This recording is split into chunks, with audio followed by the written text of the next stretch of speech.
अस्सलाम वालेकुम to all. उम्मीद करती हूँ आप सब लोग ठीक ठाक होंगे और अपनी लाइफ एंजॉय कर रहे होंगे।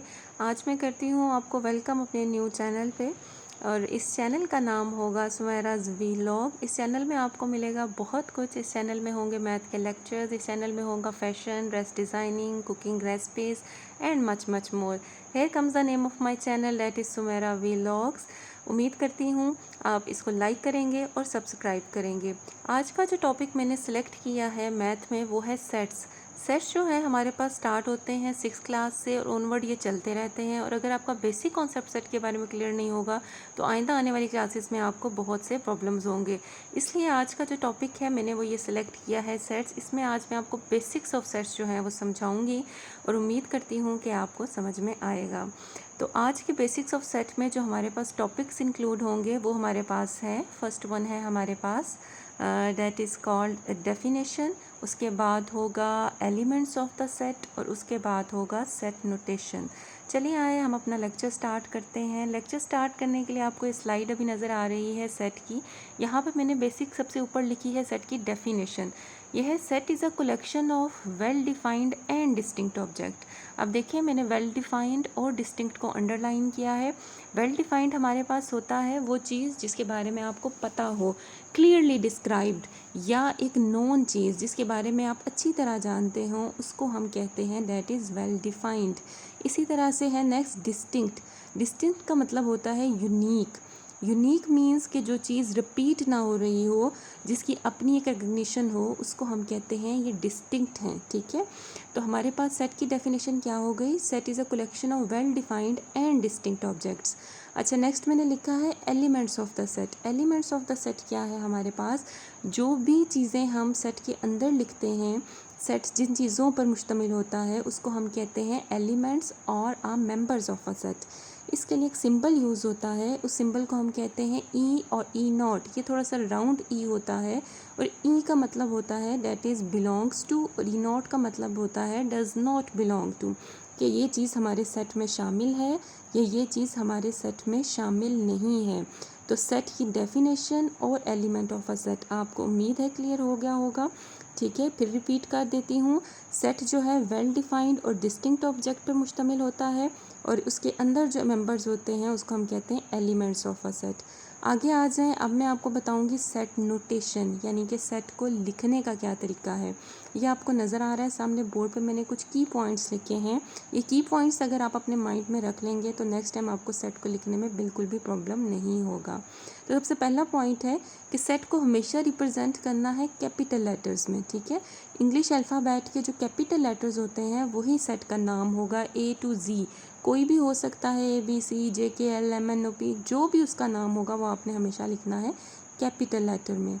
दूसरा पॉइंट है यूज़ द कर्ली ब्रैकेट्स। आपने कर्ली ब्रैकेट्स ही यूज़ करनी है। अगर आप स्क्वायर ब्रैकेट यूज़ करेंगे या राउंड ब्रैकेट यूज़ करेंगे तो वो गलत होगा, वो गलत तरीका है। आपने हमेशा कौन सी ब्रैकेट्स डालनी है? कर्ली ब्रैकेट्स डालनी है। उसके बाद थर्ड पॉइंट है put comma between each element. आपने सेट के अंदर जो भी ऑब्जेक्ट्स होंगी, जो भी एलिमेंट्स होंगे, उनको अलग करने के लिए बीच में कॉमा ज़रूर डालना है। और लास्ट हमारे पास पॉइंट है there should be no repetition of elements, कि किसी भी एलिमेंट को आपने बिल्कुल भी रिपीट नहीं करना। अगर आप उसको रिपीट करेंगे तो वो भी रॉन्ग सेट नोटेशन होगी, सेट जो है वो गलत होगा। नेक्स्ट दोबारा इनको मैं रिपीट करती हूँ। सेट को हमेशा कैपिटल लेटर में लिखना है, हमेशा कर्ली ब्रैकेट्स यूज़ करनी है, सारे एलिमेंट्स के बीच में आपने कॉमा पुट ऑन करना है और किसी भी डिजिट की रिपीटिशन नहीं करनी। अगली स्लाइड पे चलते हैं, मैं आपको कुछ एग्जांपल्स के थ्रू समझाती हूँ। हमारे पास सबसे पहली एग्जांपल है set of pets. Set of pets में हमारे पास वो पेट्स क्या होते हैं आपको पता होगा। पेट्स होते हैं जब हम घरों में एनिमल्स को रखते हैं या पालते हैं, वो हमारे पास पेट्स होते हैं। तो पेट्स में हम क्या लिखेंगे? कैट है, डॉग है, काऊ है। अब आपने सेट नोटेशन पे गौर करना है। ए किसको शो कर रहा है? कैपिटल लेटर है, ये सेट का नाम है। कर्ली ब्रैकेट्स यूज़ की हैं हमने, बीच में पेट्स के नाम लिखे हैं और हर पेट के नाम के सेंटर में हमने क्या डाला है? कॉमा डाला है। ये चारों पॉइंट्स जो मैंने अभी आपको क्लियर किए हैं सेट नोटेशन में, देखें हमने उसके अकॉर्डिंग ही सेट लिखना है। बी है हमारे पास सेट ऑफ 3 गेम्स। बी है हमारे पास सेट ऑफ 3 गेम्स, कोई भी 3 गेम्स के आप नाम लिख सकते हैं। मैंने लिखे हैं क्रिकेट, हॉकी, टेनिस, आप कुछ भी लिख सकते हैं।